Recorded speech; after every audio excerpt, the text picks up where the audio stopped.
मातीतल्या हिऱ्यानो नमस्कार. मी निसर्गमित्र. आजचा विषय आहे, आता बघा मे महिना सुरू झाला आहे, तसं थोडा बहुत पाऊस येतो आहे. कुठे 2-4 दिवसातून पडतो आहे, कुठे सलग पडतो आहे.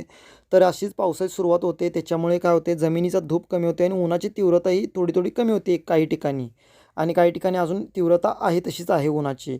पण आता या ह्याच्यात लगबगीत शेतकरीही जागा झाला आहे आणि शेतकरी भाजीपाला पिकांची लागवड करायला सुरुवात करतो आहे. कारण का, जर आत्ता भाजीपाला केला तर पावसाळ्यात त्याला दर चांगला लागतो. जे भाजीपाला पिकं येतात किंवा जे भाजीपाला येतो बाजारात त्याला दर चांगला लागतो, म्हणून आता तो भाजीपाला पिकांची लागवड करायला सुरुवात करतो आहे. आणि ते जेणेकरून करतो आहे कारण भाजीपाला केल्यामुळे पावसाळ्यात 4 पैसे येतील आणि 4 पैसे आपल्या गाठीशी राहतील या उद्देशाने करतो आहे. ती चांगलीच आनंदाचीच गोष्ट आहे की शेतकरी हुशार झाला, अभ्यास करून शेती करतो आहे आत्ता. पण ज्यावेळेला भाजीपाला पिकाची लागवड केली जाते, तर ह्या काळात भाजीपाला पिकाची काळजी जास्त घ्यावी लागते. कारण जशी पावसाळ्यात थोडी कमी घ्यावी लागते, तशी या काळात जास्त घ्यावी लागते. त्या उद्देशाने शेतकरी काय करतो, तर आळवणी करतो, 1-2-4 आळवण्या करतो, फवारण्या करतो जास्तीच्या.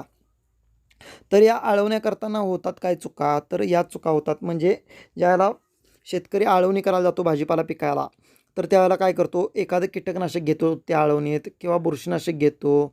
परत एखादं टॉनिक घेतो, लागवड घेतो, या प्रकारचे घेऊन आळवणी करतो कॉम्बिनेशन करून. पण हे योग्यच आहे. पण हे कसं आहे, हे पावसाळ्यात योग्य आहे, पण हे उन्हाळ्याच्या याला योग्य नाही आहे. कारण यात एक औषध ते हानिकारक ठरू शकतं आपल्या पिकासाठी, ते म्हणजे बुरशीनाशक. तर बुरशीनाशक वापरताना एक काळजी घ्यायची, ज्यात M45 किंवा साफ हे औषध येऊ नये ही काळजी घ्यायची त्या बुरशीनाशक आळवणीमध्ये. कारण M25 आणि साफ ही औषधं उन्हाळ्यात सहसा वापरायची टाळायची. कारण का, ते चटका देतं त्या पिकाला आणि ते पीक आपलं जाऊ शकतं किंवा त्या पिकाची पानं करपू शकतात किंवा त्या पिकाला शॉक बसू शकतं. त्यामुळे ही 2 औषधं आहेत ही टाळायची. तर ऐवजी तुम्ही बुरशीनाशक म्हणून रोडेमेल असेल किंवा कॉपर असे दुसरे क्वांटाफ असेल, ही औषधं तुम्ही वापरू शकता बुरशीनाशक म्हणून. पण 22 असेल ही कमी प्रमाणात वापरू शकता तुम्ही. लिटरला 1 ग्रॅम किंवा 1 ग्रॅमपेक्षा कमी वापरून तुम्ही तुमची गरज भागवू शकता. आणि रोडेमेल आत्ता या दिवसात खूप चांगलं काम करतं. जसं पावसाळ्यात काम करतं तसंच या दिवसातही काम चांगलं करतं. पण ह्याचं साफ आणि M45चं काय होतं, कॉम्बिनेशन किंवा त्यात जास्त घटक असल्यामुळे ते पिकाला हानिकारक असतं. मी मागे सांगितल्याप्रमाणे पानं किंवा त्याची ती ताकद कमी करते, त्या झाडाला कमकुवत करतं आणि तुमचं ते प्लॉट तेवढं सक्सेसफुल होऊ शकत नाही किंवा होत नाही.